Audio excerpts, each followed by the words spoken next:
The term con man comes from a man by the name of William Thompson, who would approach the wealthy elite of New York City, charismatically chatting them up before casually asking them if they would be willing to lend him their watch.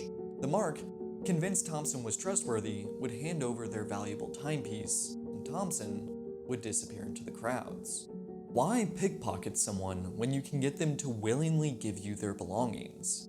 Once he was arrested in 1849, the New York Herald would dub him the Confidence Man, later shortened to just Con Man.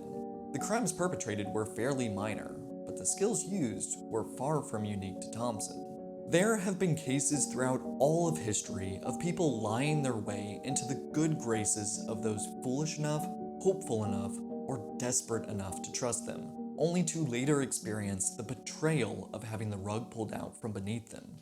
And today, we're going to be talking about someone who embodies the title of con man to the fullest extent, even if he was doing it decades before the term itself was coined. Sir Gregor MacGregor has been remembered for having an incredibly repetitive name, but also for having discovered an advanced society off the coast of South America, a glorious place of immeasurable wealth and prosperity previously secluded from the known world. Basically Wakanda. This nation could give anyone from the wealthiest aristocrat to the down-on-their-luck pauper a way to have more. And now, they were opening up their borders to allow immigrants a chance to settle in their lands. Anyone who could scrape together enough money to make the voyage across the waves had all the money they could ever need waiting for them on the other side of the ocean. Just one of the many realities that presented itself in an ever-expanding new world. At least, that's what MacGregor told them. In reality, he was perpetrating one of the most successful cons in history. But while the con man's originator, William Thompson, was simply leaving his victims without a way to tell the time, His Serene Highness Gregor I, Sovereign Prince of Poyes and its dependencies, and Cacique of the Poyer Nation, left many of his victims without their lives. Welcome to the Biographical Babbler. If you looked at his lineage, you might expect Gregor MacGregor to be destined for great things. He was born into the MacGregor clan of Stirlingshire, Scotland, in a region known as the Trossachs. The MacGregor clan prided themselves on greatness. An ancestor of the clan, Rob Roy, was made famous as an outlaw whose exploits gave him a Robin Hood-esque reputation throughout Europe. The exaggerated tales of his life were published in 1723. Just 63 years before Gregor MacGregor was born. Not important, but an interesting side note, if any of you live in MacGregor, Iowa, the man who settled that town was Alex MacGregor, a descendant of Rob Roy. But despite being one of the most famous of the MacGregor clan, Rob Roy wasn't the only noteworthy MacGregor. Gregor MacGregor's father, Daniel MacGregor, had risen up through the ranks of the East India Company as the captain of his own vessel, and his grandfather was known as Gregor the Beautiful, and developed a heroic reputation for fighting valiantly as an early officer of the Black Watch in the 3rd Battalion of the Royal Regiment of Scotland, before he was allowed an honourable retirement as a laird, the Scottish version of an English's lord of a large estate. Many others of the MacGregor clan also had connections to the Scottish aristocracy, all of which would put a lot of pressure to strive for greatness on the young Gregor MacGregor, born on Christmas Eve, 1786. Given the fact that his father was always off sailing on expeditions with the East India Company, Gregor was raised solely by his mom. But it's believed that as he grew, he was often given what he wanted, rarely told no, and likely had tales of previous MacGregors told to him throughout his youth. And this only served to give him an incredibly large ego. So after leaving school at the age of 15, typical for most Scottish children of the time, he decided to take after his grandfather. As soon as he hit 16 years old, the minimum military age, he joined the British Army in 1803. His family connections and wealth were quickly put to good use, buying him an ensign, paying £450 to get him the rank of a junior officer in the 57th Foot Infantry Regiment. This would not be the only time that Gregor MacGregor would use the British military system of paying your way to the higher ranks to his own advantage. But if he was looking for opportunities for military greatness to prove himself to the MacGregor clan, this was a heck of a time to join, as almost immediately after joining, the Napoleonic Wars broke out in Europe. During his rapid training to prepare for battle, it was noteworthy that given his purchased rank as a junior officer, he wasn't just trained physically, how to shoot and fight, but he was also trained in military tactics as well, being taught how to pay close attention to details which could mean the difference between winning and losing battles, and how to absorb and communicate extreme amounts of information on a wide scale. Skills that would also serve one well if they were to, I don't know, completely fabricate the existence of an entire country. After a year of serving, he had already moved up to the rank of lieutenant, and though there was an opportunity to purchase this rank as he had done previously, as it took normally 3 years of service to obtain it, it actually just seems that there was a shortage of officers and good performance was the reason for his advancement. And he wasted absolutely no time in using this status to his advantage, wearing the officer's uniform around to flaunt his place in the military, quickly finding favor in the eyes of Maria Bowater, who likely was drawn in by the status of MacGregor's uniform. And MacGregor, likewise, admired Maria's familial connections. You see, her father had been an admiral and his brother was a lieutenant general, but they were also closely connected with generals, scientists, and members of parliament. MacGregor desperately wanted to move up in the world, to claim more titles and to show the MacGregor clan back home that he too was worthy of his surname. Oh yeah, I almost forgot to mention, Maria was also very rich, so that helped move things along as well. Needless to say, the two got married shortly after meeting. Just 2 months after the ceremony, Gregor dropped £900 to purchase the rank of captain, something that took 7 years to achieve normally. For those of you keeping score at home, after paying a total of £1,350, MacGregor, now 18 years old, had ranks that took over a decade of service to achieve normally. But it wasn't enough. Using his newfound wealth from his marriage, he proceeded to purchase the rank of regimental major, which takes as low as 6 and as high as 17 years of service to get. And it seemed like he was preparing to pay again, now for the very highest purchasable rank in the army, lieutenant colonel. But then, something would get in his way. Himself. MacGregor was spoiled by prosperity, and his versatility and haughtiness of disposition soon overturned his flattering prospects. Those were the words of one of the men MacGregor fought alongside. Even before he got married, MacGregor was full of himself. But after his marriage, he came across as downright entitled. He dressed with every distinction of rank, every badge of honor, and every token of merit displayed prominently on his person at all times. He refused to ever associate with anyone unless they were a higher rank than himself, many of whom felt that Captain MacGregor was far more concerned with his own appearance than with actually doing his job, commanding his company of men. It very well could have been this ego building ever greater within him that led to the fight that would end his career with the British military. It's said that he had a misunderstanding with a superior officer, and while we don't know exactly what it was said to be something originally trivial in nature that MacGregor built up to be so serious that he requested he be dismissed from the military into retirement. It was granted immediately. While we truly have no idea what it was, I like to think that it was something so small, like his boss accidentally referring to him as one rank lower than he actually was, that drove him to completely abandon his very promising career. And I really wouldn't put it past him. In reality, it easily could have been something like his excessive drinking and his smoking, his arrogance when talking with superiors, or any number of comments that he may have made. Regardless, at the age of 23 years old, MacGregor was now retired. Not that that meant he didn't have to work. Keep in mind, the British were knee-deep in the Napoleonic Wars at the time, and the only money MacGregor was given for his retirement was a refund on the ranks he had purchased. In his new retirement, he used his wife's money to buy a number of fancy things to show off his status. But people really didn't buy that he was actually the honorable war hero he claimed to be. This frustrated him so much. He was a MacGregor. He had risen through the ranks of the military, and he married a rich woman who was very well connected. He should have had it all. He was so frustrated that he moved away from Scotland, his home, to England, where he thought there might be a greater respect for appearances. Once in London, he titled himself Sir Gregor MacGregor, claiming to now have the chieftainship of the clan MacGregor. But none of this was true. He wasn't a sir, he wasn't the chief of his clan, nor was he friends with all the people he claimed to be when trying to schmooze up to the aristocrats in London.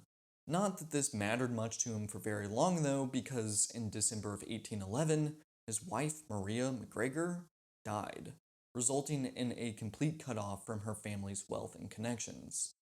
Between the military and now Maria's family, it really is starting to seem like everyone wanted to get away from this guy as soon as they possibly could. The money he did have, he'd almost entirely spent on his appearance, trying to let the world know how wealthy and high status he was and why they should totally be his friend.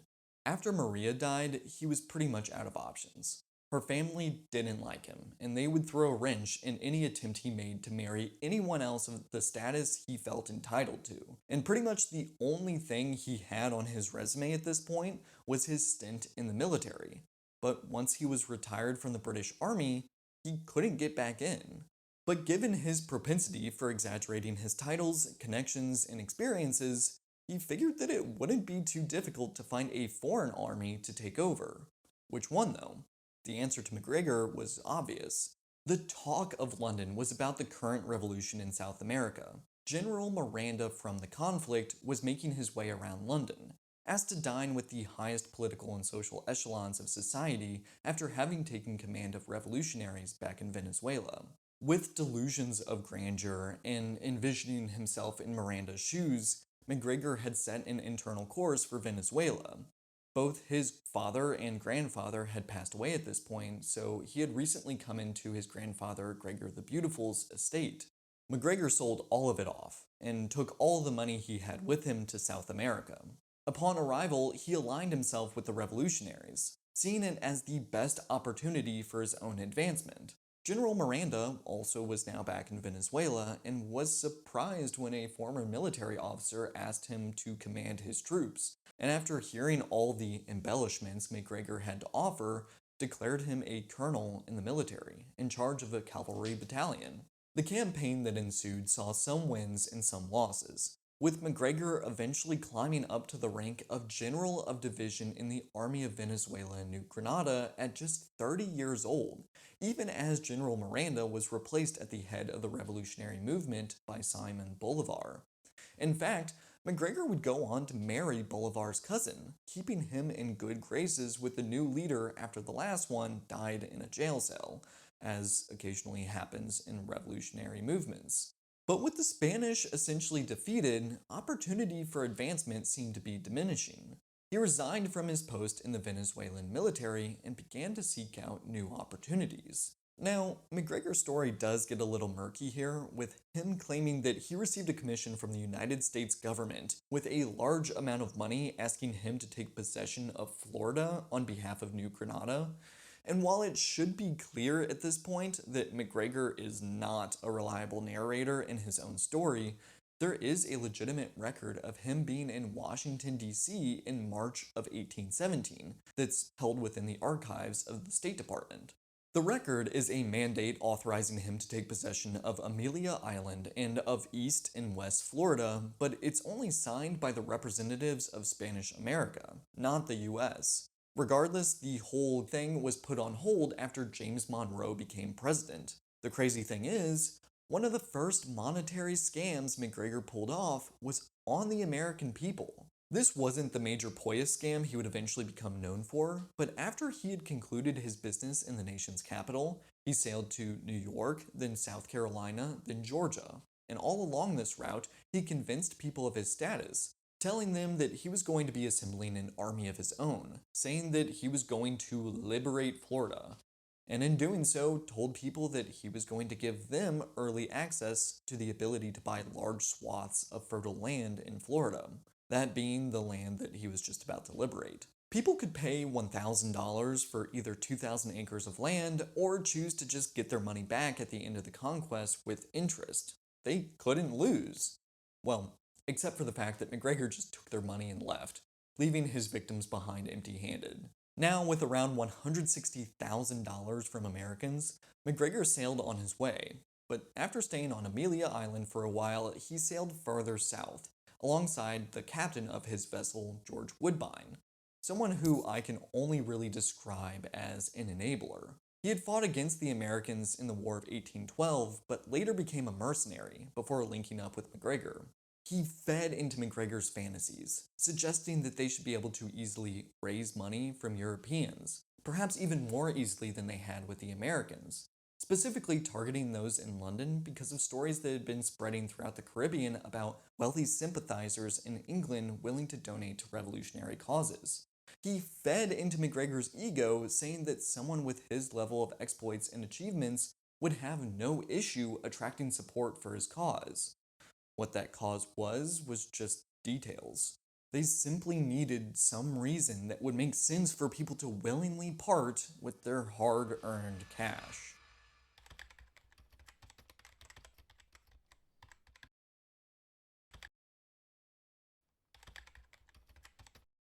In the early months of the year 1820, MacGregor would come across a swampy, disease-ridden area of Nicaragua aptly named the Mosquito Coast.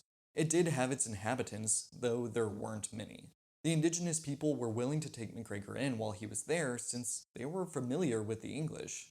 In fact, the territory had already had some British captains come along before, in 1670, when they established a very small colony in the area, striking up an agreement with the native people to have peace while they were there in exchange for English protection from other invaders. This was a remarkably inhospitable place, however, and by 1788, the colony was abandoned, with all the English settlers who lived there going home. Even the natives had begun to move away, since now their protection had left them. By the time MacGregor had arrived, only a small group remained. Their elderly ruler spoke to MacGregor, remembering the last of the English settlers who had been there, and was extremely agreeable to have people who had at one time provided protection to them return to the nearly worthless land. This was just the cause MacGregor had been seeking. He immediately left the Mosquito Coast and began sailing for London, and as he crossed the seas, he began to piece together an intricate fabric of stories, embellishments, and other complete BS to tell to anyone who would lend an ear once he eventually arrived, even settling on a new title for himself.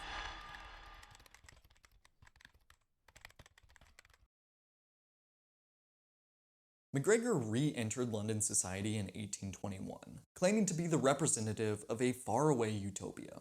And despite his previous exploits of trying to make his name known throughout Europe, to his dismay, he found that few people actually remembered him. But this worked in his favor.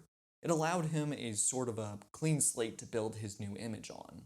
He began piecing together the most interesting parts of his story, claiming to be a descendant of Rob Roy MacGregor, who had coincidentally just had a novel about him published 4 years earlier by popular author Walter Scott. MacGregor also spoke of serving under Arthur Wellesley, now the Duke of Wellington, in the 57th Foot Regiment. At this point, the regiment was now famously referred to as the Diehards for fighting heroically at the Battle of Albuera in 1811. You may recall that MacGregor had retired from the military 2 years prior to that point, and served as a general in the Venezuelan Revolution, and that was something that high society London had followed closely. Now he was the prince of a new land, traveling with his new Spanish-American wife, the Princess of Poyas. He began to say the right buzzwords to pique the interest of the elites, who were hooked at the prospect of the tales this man could tell, and they eagerly invited him into their circles. The Lord Mayor of London even created an official reception for them at the Guildhall, a super historic building in London that was hundreds of years old even in the 1800s. This was likely the first and largest domino to fall in his scheme to fool the world. This banquet in his honor from the government in a very clear way legitimized him, especially to those politically and socially connected that were in attendance. MacGregor suddenly found himself to never be in need of a place to stay after coming across an extremely wealthy man named Major William John Richardson, who owned a country estate in Essex. He asked if the cazique and princess might honor him by making his estate their official residence while they stayed in England. Soon, it wasn't just MacGregor being invited to parties across the city, though now he was receiving more invitations than he could feasibly attend. But at the same time, he was also putting on his own events at this loaned mansion, and when the elites asked about the nation he hailed from, boy, did he have a story to tell. The Poyer Nation, as formally described in its official guide written by Thomas Strangeway, remember him for later, was a picturesque land of peaceful lagoons and rivers with palm trees and bountiful vegetation growing wildly. Great mountains were surrounded by forests full of some of the best untapped timber outside of the Amazon rainforest.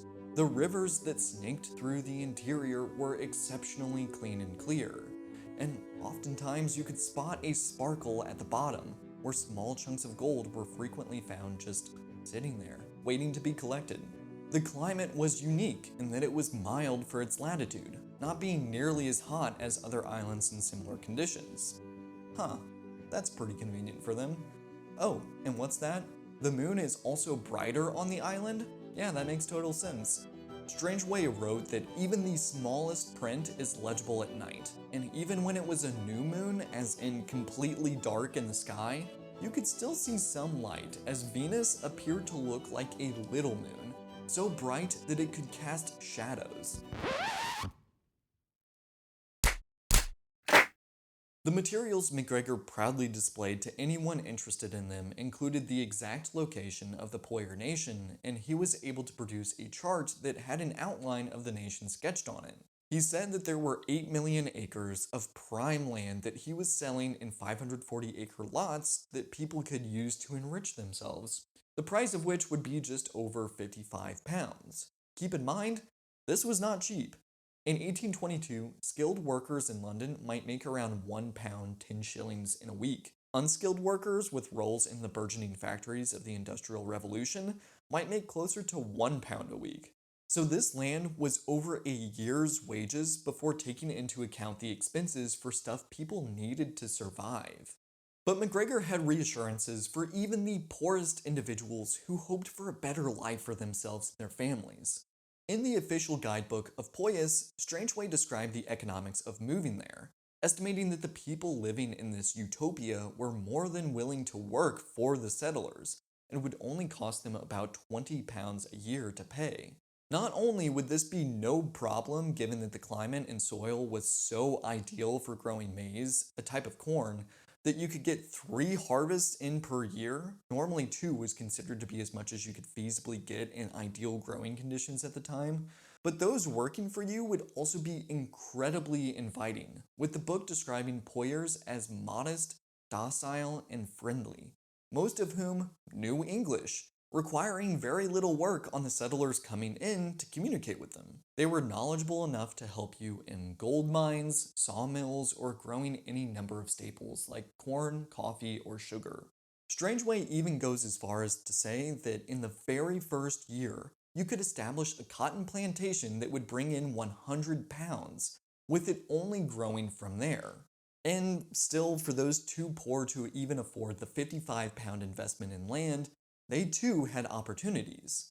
If they could only pay the cost to get there, local merchants would be more than willing to provide a loan to get the farm off the ground.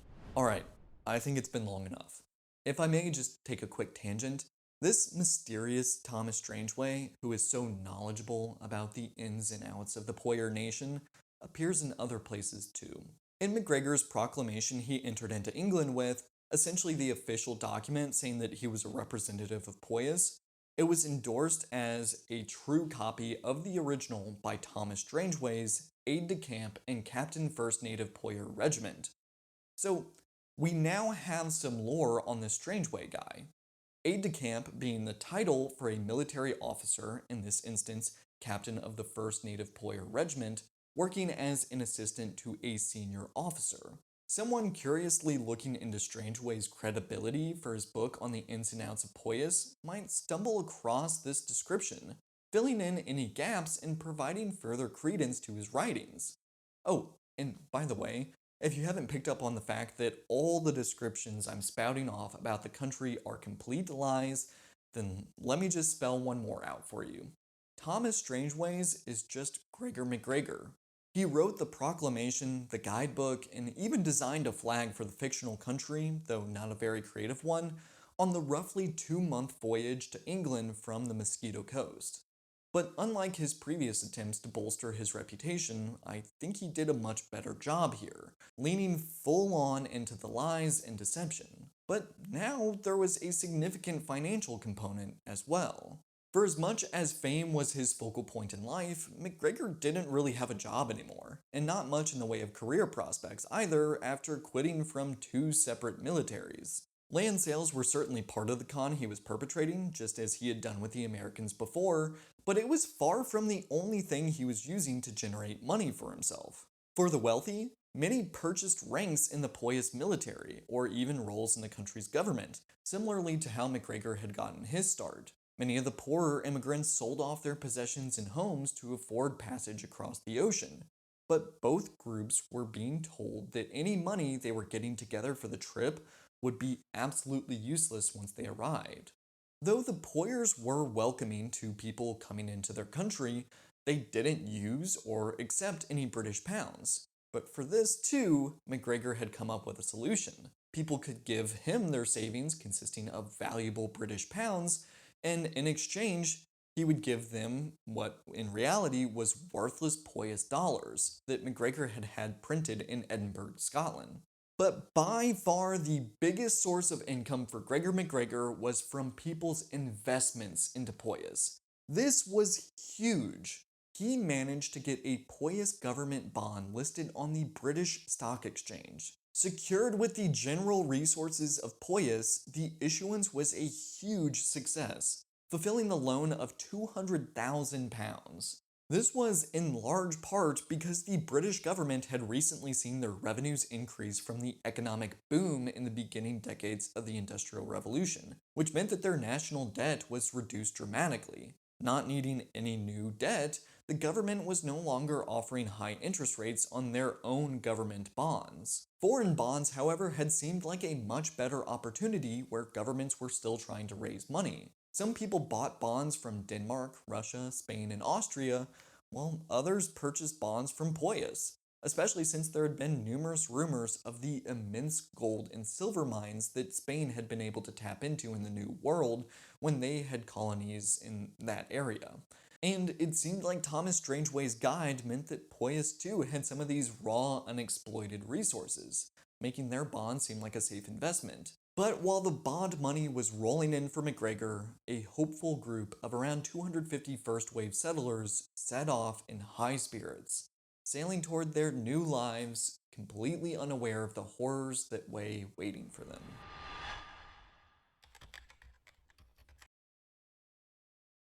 The hopeful settlers were a diverse crowd, brought together from a number of backgrounds for many different reasons. Some had been professionals well into their careers. There were doctors, lawyers, and even one banker, believing themselves to be the future elite of Poyas. Others were farmers, there were some shopkeepers, or other artisans brought forth with rumors of higher pay. There were even some from civil service working as clerks for their government who now hoped to see faster advancement within the positions and ranks of the Poyasian government. Of course, these people brought their families, wives, and children along with them, and they were sailing toward what they thought was paradise.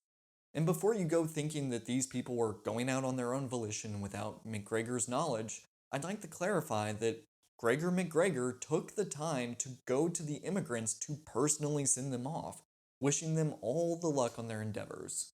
As he rowed back to land from their ship, the crowds aboard cheered, and the captain had the crew fire a 6-gun salute in his honor. 8 weeks later, after sailing near mindlessly reading and rereading Thomas Strangeway's guidebook, the people saw their destination on the horizon.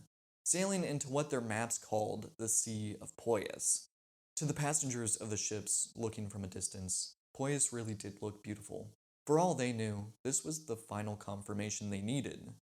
The captain, however, reported it as strange that in the time they were docked near the shoreline, he saw no other ships.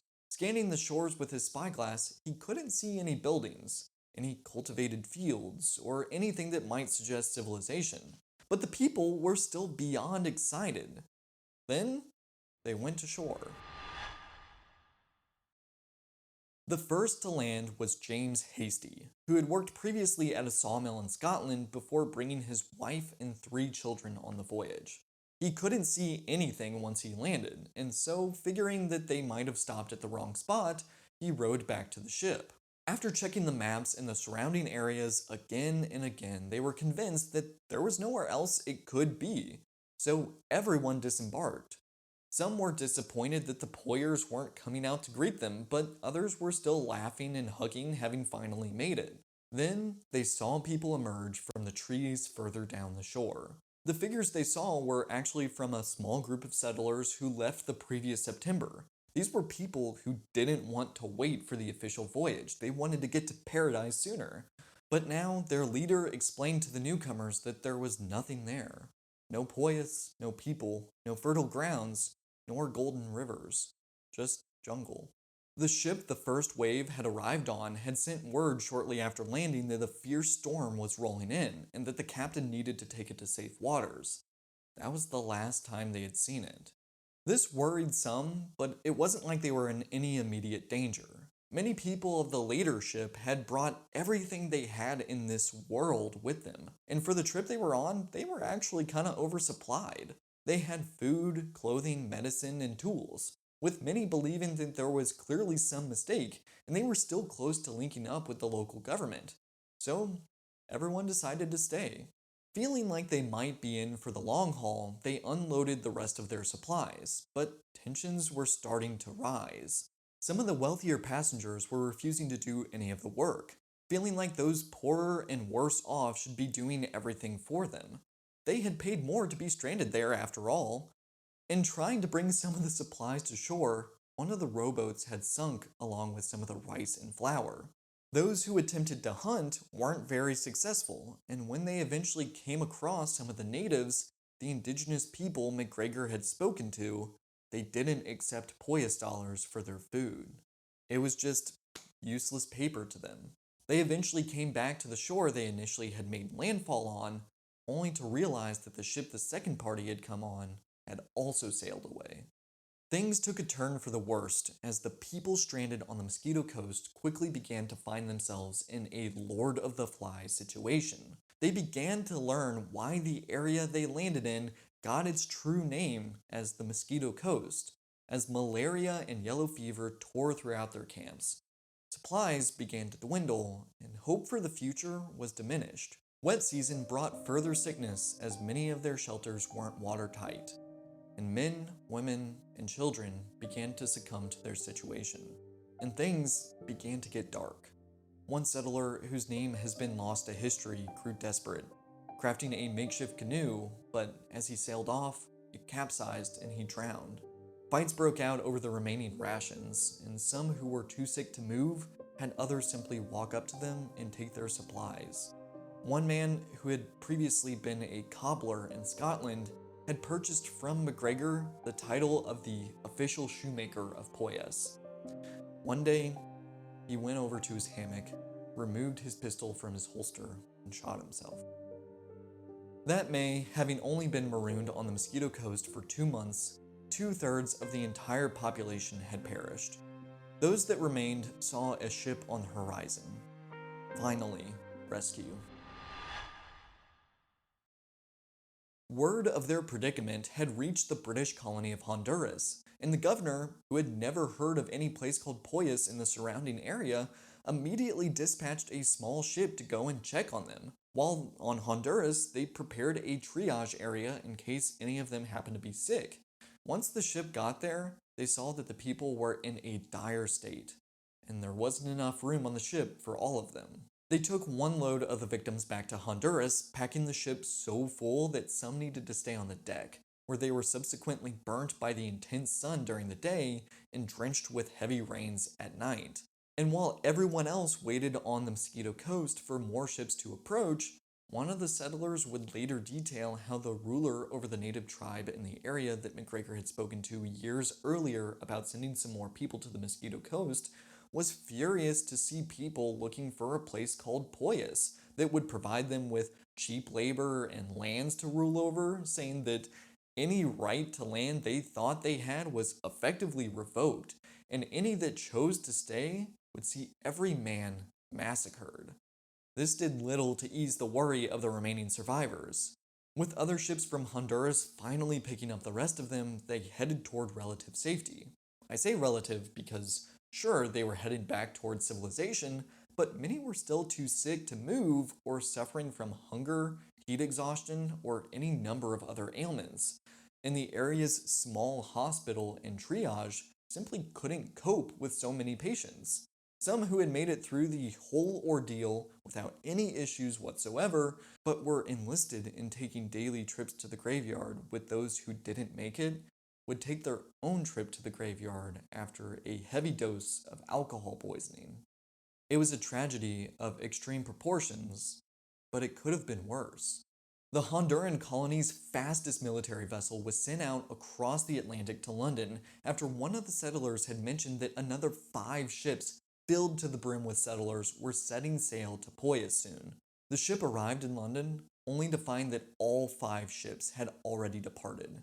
But thankfully, they managed to turn around and intercept them and convince them to turn around and head back to Europe, letting them know that only death and despair were awaiting them in Poyas. In total, around 250 settlers set foot on the Mosquito Coast. Around 180 of them died either there or after their rescue, and it's said that fewer than 50 actually ever made it back to Europe, one of whom was James Hasty, the first man to set foot on the Mosquito Coast when they had arrived. 2 of his children had passed away while there, and when he made it back to London, he was immediately questioned about Gregor MacGregor and the horrible con perpetrated against them. What he said to the Lord Mayor of London is tragic. From the best of our judgment, we believe that Sir Gregor MacGregor has been worse used by Colonel Hall and his other agents than was ever man before, and that had they have done their duty by Sir Gregor and by us, things would have turned out very differently at Poyas, and we should have been there now, doing well for ourselves, instead of being in England without a shilling to support us. This was a man who saw 2 of his children pass away, but never once saw the Poyer nation. He was so convinced in the character MacGregor conned the world into believing he was that Hasty defended him, even after all that had happened.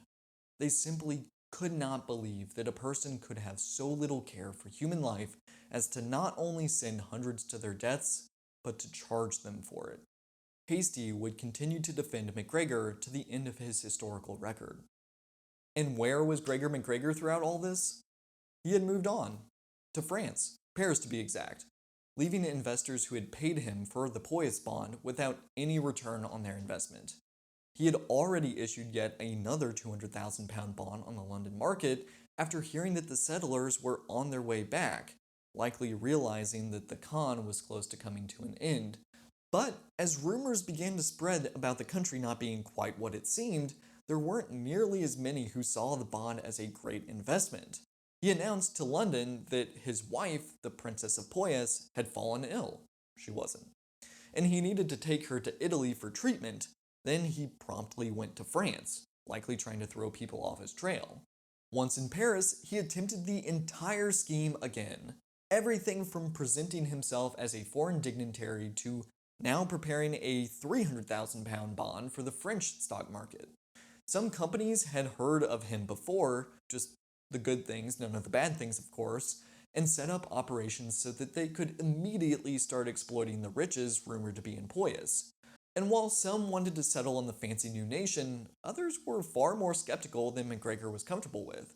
After the issuance of the £300,000 bond went through, MacGregor attempted an £800,000 bond, but this was a step too far, and people began to investigate him a bit more. This, along with the fact that the French government were beginning to see people get passports so that they could go to a country that they had never heard of before, helped begin to build a case against MacGregor, and pamphlets were beginning to be distributed around the city of Paris warning of a potential scam. Piling on to this, investors in previous Poyas bonds were making their voices heard increasingly louder that their interest payments on the bonds weren't being paid out, and the money was now drying up for MacGregor. He also found that, corresponding with rich people not getting paid, there were no longer elites of society offering their mansions and estates for him to stay in. The French government actually jailed him in December of 1825, but eventually he was acquitted after they couldn't produce enough evidence tying him to any specific cases of fraud. This, however, was a bit too close to getting caught for Gregor MacGregor, and after he was released from French custody, he escaped back to his homeland in Edinburgh, where he stayed lying low, but occasionally trying to resurface to try and restart the scheme, but with worse results each time as people caught on. That is, until 1838, when his wife passed away. By this time, all the money had dried up, and there was nothing left for him in Europe. Everyone knew he was a fraud. With all the money he had remaining, he left the continent behind for good, sailing the way back to Venezuela. He had been a legitimate general in the army there, and the president of the country was one of the last survivors of the original revolutionaries. President Paez instructed his staff to tell General MacGregor that he was most welcome in Venezuela, and he was given a hero celebration. He was given back pay and a pension that allowed him to live the rest of his life in Venezuela, indulging himself in relative comfort, if not luxury. He passed away on December 4th, 1845, just a few weeks before his 59th birthday, and he was given a military funeral. One of the few criminals to have killed hundreds and leaving hundreds more destitute, and then proceeding to spend the twilight of his life hailed as a hero. Put simply, he got away with it.